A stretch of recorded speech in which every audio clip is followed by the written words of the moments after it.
What if Dale Earnhardt Jr. actually came back to Daytona? Before you say it's impossible, listen to what he just said himself, because his answer wasn't a flat no, and that changes everything. And hey, real quick, if you're a true NASCAR fan like me, go ahead and drop a like and subscribe to the channel. NASCAR Nation news is just getting started. We're pushing toward our next subscriber milestone, and it's all about real talk from fans who live this sport every single week. All right, let's get into it. Dale Earnhardt Jr. Hasn't sat in the Cup car Daytona since 2017, and over the last 2 years, he's barely raced anywhere at all. So when he recently sat down on his own podcast with Connor Zilisch and Shane Van Gisbergen, nobody expected the conversation to go where it did. At first, it was pretty routine. Zilisch was talking about his bad luck at super speedways. Dale Jr. responded with a simple message: it'll click. Pretty standard advice, right? But then something unexpected happened. SVG jumped in and asked whether NASCAR was actually planning to change how drafting works at Daytona.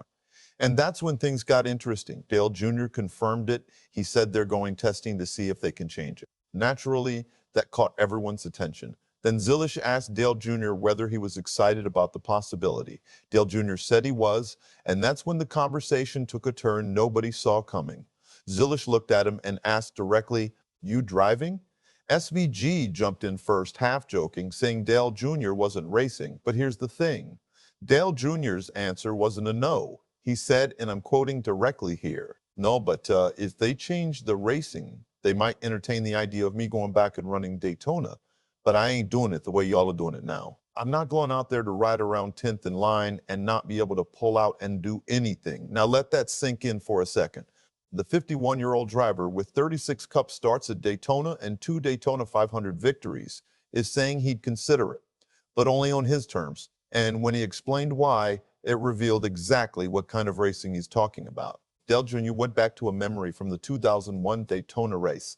He recalled telling Rick Hendrick and Jeff Gordon that they were simply going to run wide open. His words would clear: "If we're leading and run out of gas with 40 to go, I don't care how short on fuel we are. We're just going to go like hell." That's the mentality he remembers, and that's the mentality he misses.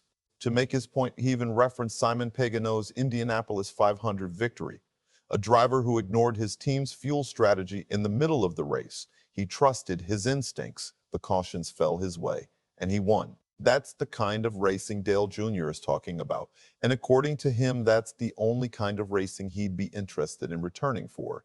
Now, this part is important. This is not a comeback announcement. Back in February, Dale Jr. mentioned on his own show that his wife Amy had jokingly suggested he run the 2027 Daytona 500. At the time, he laughed it off, and he's not suddenly changing course now. However, there was one detail that stood out. What he's made clear is this: if NASCAR changes the racing package at Daytona, the door isn't completely closed. But if nothing changes, he's not interested. So while Dale Jr. waits to see what NASCAR decides to do with the superspeedway package, JR Motorsports is staying busy, very busy.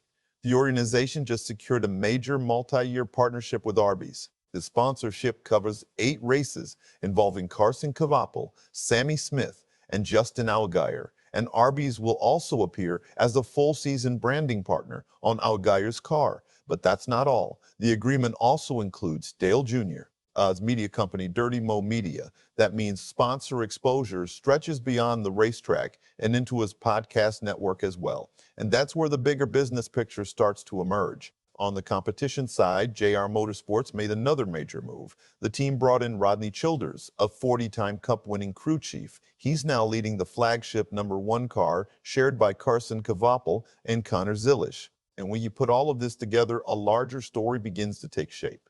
JR Motorsports isn't standing still. It's growing fast.